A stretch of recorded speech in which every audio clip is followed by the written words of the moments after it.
I am Josh McDonald. And I'm Miranda Materi, and we are Hand Therapy Academy. Let's talk a little bit today about how we do measurements on the thumb. It can be kind of a challenging one to get good standardized measurements. So let's talk about some of the ways that are maybe standard and some of the newer ways to do that might be a little bit more interesting. Yeah, so I know just from being a part of Hand Therapy Academy, we read a lot of articles and we're always trying to stay up to date. And I think one thing that changed my clinical practice was how we measure radial and palmar abduction, abduction, because I used to do it with a goniometer, but now switched to the calipers. Um, and from the research studies, they said that's a little bit more accurate than doing the goniometric. And so, what about you? Are you doing the calipers? Or are you doing the goniometric for that one?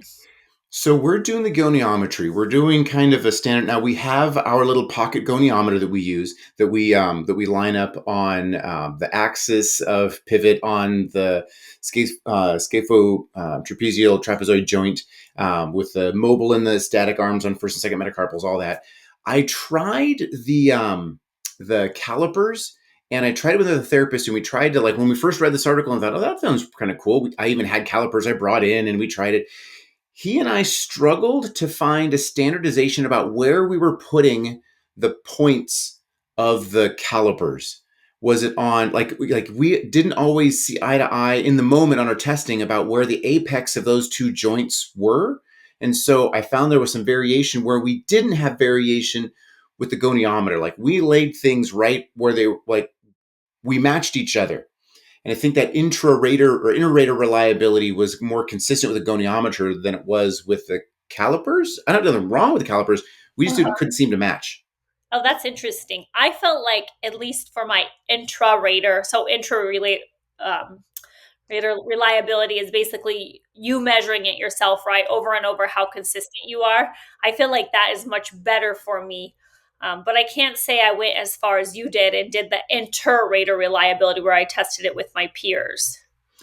And I know where I feel like the apex of those joints is the first and second MCP joints, but I had him do it, and we would do it like on a front desk gal, and we do it on patients and caregivers that came in for people and a spouse or girlfriend or whatever.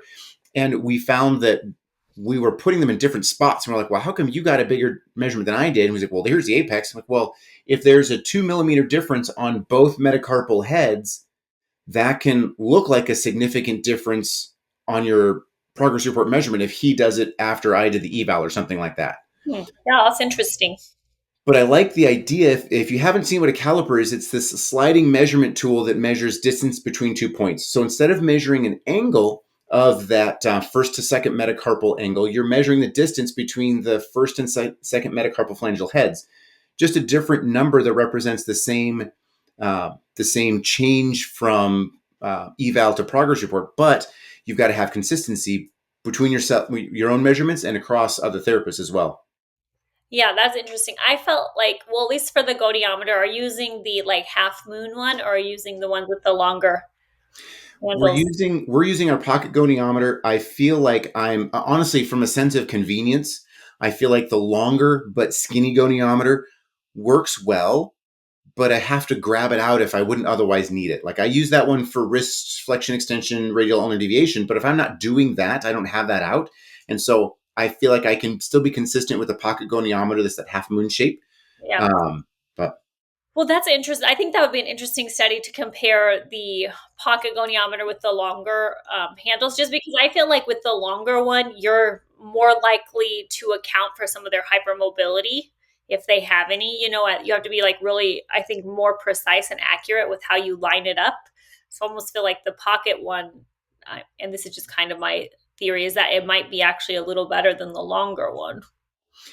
yeah, I feel like the longer one, if they've got that hypermobile extension at MCP and IP, you're right. The goniometer is more likely to run into those, and it pushes it offline of that center axis of the first metacarpal. Um, Right. yeah, yeah. Okay, so that's one option for measuring thumb mobility. Do you use Kapanji score pretty consistently? I don't, but that's just because I think, I haven't really adapted to that, and that was never part of my routine for the last, 17, 18 years. But I do know if my team's doing it, I'll go in and report it. But that's definitely not my first thing that I'll report. Do you guys use it quite a bit? We do. I would say with all of our thumb relevant patients and even like our distal radius fractures that have that edema and they need to work through, I'll use it pretty consistently. I feel like it's something that gives the patient some power over their own sense of progress.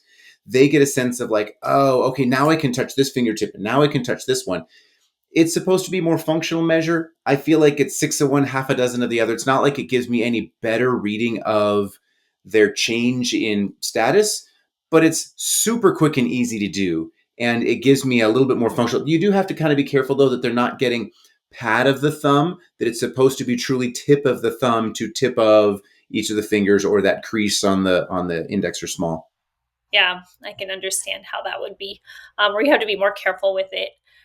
Anything else for thumb measurements that you're doing? I'll usually, for the Kapanji one, I'll usually just tell the patient, like, oh, look, you can touch your long finger tomorrow, or when I see you next week, let's make it a goal for you to touch your small finger, as opposed to saying, oh, that's a number 7, let's get to number 9.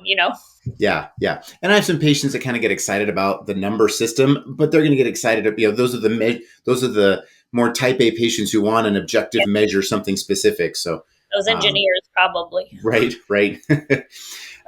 As far as range of motion goes, those are kind of the main tools that I have. As far as strength measuring, how often do you go through all 4 of the grip strengths with a thumb relevant patient? General gross grasp strength on the dynamometer, and then key grip, 2-point, and 3-point. Do you use all 4 of those pretty consistently? I will if they're not, like, of course, if they're like away of the CMC, I'm not going to be doing all those pinches. But if we're measuring it, I usually do them every 3 to 4 weeks, depending upon the case. And then also, I feel like sometimes those changes happen more dramatically early on. So I might do them more frequently and then less as they progress out. That's kind of standard for what we do. How about for you? I find myself dropping the ones that are less relevant or give me less valuable information.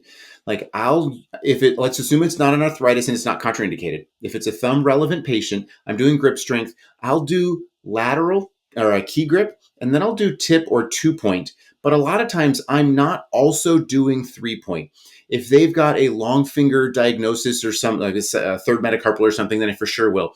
But I feel like I don't get that much more data and information by doing another round of pinch grip strength testing for 3-point than I did with 2-point. I feel like 2-point accomplished what I needed. Yeah, I think it just depends too, right? You can compensate a lot with the 3-point versus the 2-point.